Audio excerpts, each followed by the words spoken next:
ఉమ్మడి పశ్చిమ గోదావరి జిల్లాలో బ్యాంకుల వద్ద వృద్ధాప్య పెన్షన్దారులు తీవ్ర ఇబ్బందులు పడుతున్నారు. ఓవైపు ఎండలు మండుతుంటే మరోవైపు బ్యాంకు ఖాతాల్లో ఇబ్బందులు తలెత్తుతున్నాయి. దీంతో వృద్ధులకు ఏం చేయాలో అర్థం కాని అయోమయంలో పడుతున్నారు. మరింత సమాచారం మా ప్రతినిధి శివసాగర్ అందిస్తారు.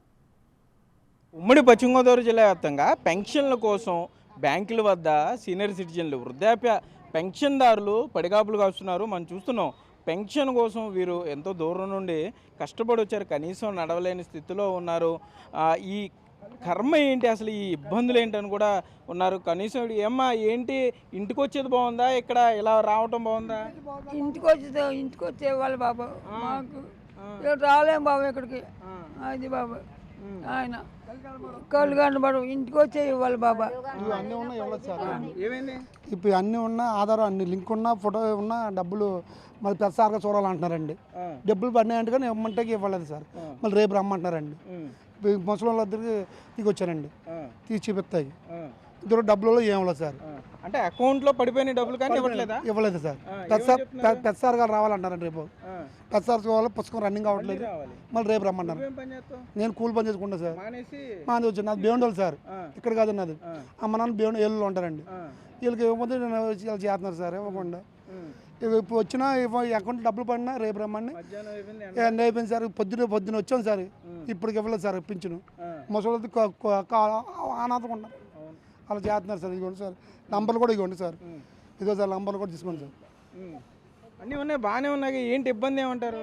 ఏం డబ్బులు ఇవ్వలేదు సార్. ఏమంటే రేపు చూడాలి, బ్యాంక్ పుస్తకం చచ్చిపోయింది, అది రేపు అంటున్నారు సార్. ఓకే ఓకే అమ్మ, ఏంటి మీరు ఎక్కడి నుండి వచ్చారు? మాది పాలగూడు నుంచి అండి. నాకు భర్త లేడు, కొడుకులు లేరు, సొంతలు లేదు. కళ నేను ఒక్కదాన్ని. ఈ 3000 పింఛని 5 కేజీలు బియ్యం కాలస్థాపన చేసుకుంటున్నాను కొడక. ఏదో మీ బిడ్డల దయ వల్ల అది 3 రోజులు అయింది.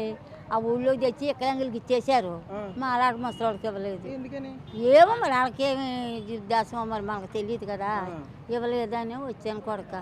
ఏమన్నారు? బ్యాంక్ లోపలికి వెళ్తే అడ్డ కట్టించుకొని ఇచ్చారండి. ఇచ్చారు అమ్మ, ఇచ్చారు. ఆటోకి ఎంత ఖర్చు అయింది? ఇప్పుడు నీకు తిరిగావు కదా, 300 ఇవ్వాలి. మరి అక్కడి నుంచి పాలగొండ నుంచి ఇక్కడ రావాలి కదా నాన్న. వాళ్ళు ఏదో కిరాయి తోలుకుంటారు కదా. అవును. ఏమన్నా ఇబ్బందులు ఉన్నాయా? ఇదే బాగుందా? ఇదే బాగుంది. ఎక్కడి నుంచి వస్తున్నామండి? గొల్లగూడెం నుంచి వస్తున్నాం. ఇబ్బంది ఇదో ఇలాగే ఎక్కడ ఉన్నదో ఏంటో తెలియట్లేదండి.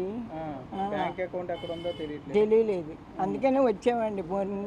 జనం పొద్దునుంచి తిరుగుతున్నాం. జనం బాగా ఉన్నారు కదండి.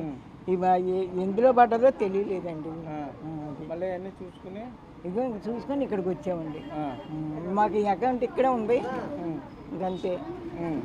ఇదో ఇప్పుడు చూపించుకున్నాక చాలా బాధ. అదే బాగుందండి.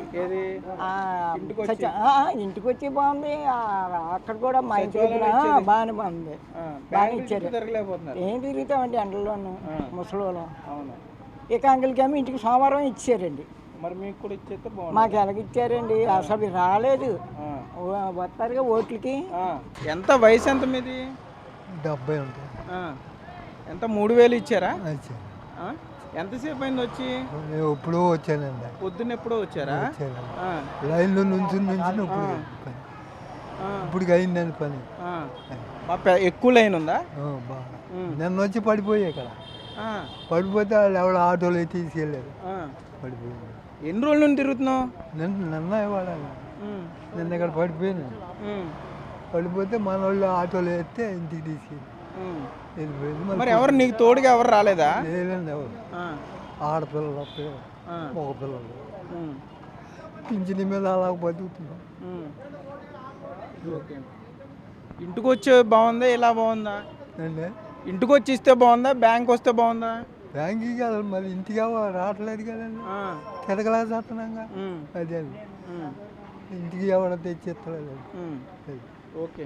అయితే మనం చూస్తున్నాం బ్యాంకు వద్ద సీనియర్ సిటిజన్ చూడండి, కనీసం ఈయన నడవడానికి కూడా ఎంత ఇబ్బంది పడుతున్నారంటే అటెండెంట్ కూడా ఎవరు లేదు, సహాయకులు, పిల్లలు లేరు. ఈయనే ఏదో ఆటో కట్టించుకుని ఎవరో దింపితేనో ఇక్కడ వరకు వచ్చి ఉంటాడు. మరి ఇంత సీనియర్ సిటిజన్లు ఇంత వృద్ధాప్యంలో ఉన్నవారు బ్యాంకుల చుట్టూ తిరుగుతూ 2 రోజులుగా ఆయన తిరుగుతున్నాడు. ఇప్పటికే ఆటోకు 300 దాకా ఖర్చు పెట్టి ఉంటాడు. ఇందాక పెద్దవాడితో కూడా మాట్లాడాం, ఆవిడ కూడా అదే పరిస్థితి. 2 రోజులు తిరుగుతుంది, ఆటోకు 300 ఖర్చు పెట్టింది. సో ఇంకొక ఆవిడ మనకి చెప్పిన ప్రాబ్లం ఏంటంటే ఆవిడకున్న అకౌంట్ ట్రాన్సాక్షన్స్ లేక డెడ్ అయిపోయింది.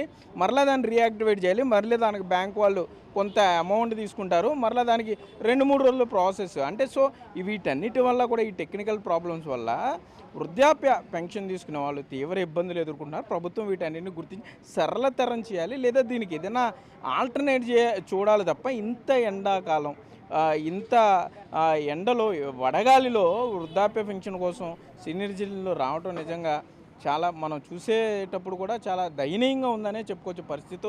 ఇప్పటికన్నా అధికారులు స్పందించి ఇంటి వద్దకే సచివాలయ సిబ్బందితో పెన్షన్ ఇప్పించేలా చూడాలని కూడా ఇక్కడ వృద్ధాప్య పెన్షన్కి వచ్చిన వారు కోరుకునే పరిస్థితులు అయితే ఉన్నాయి. కెమెరామెన్ భాగ్యరాజ్తో సాగర్, బిగ్ టీవీ, ఏలూరు నుండి. For more videos like this, subscribe Big TV channel.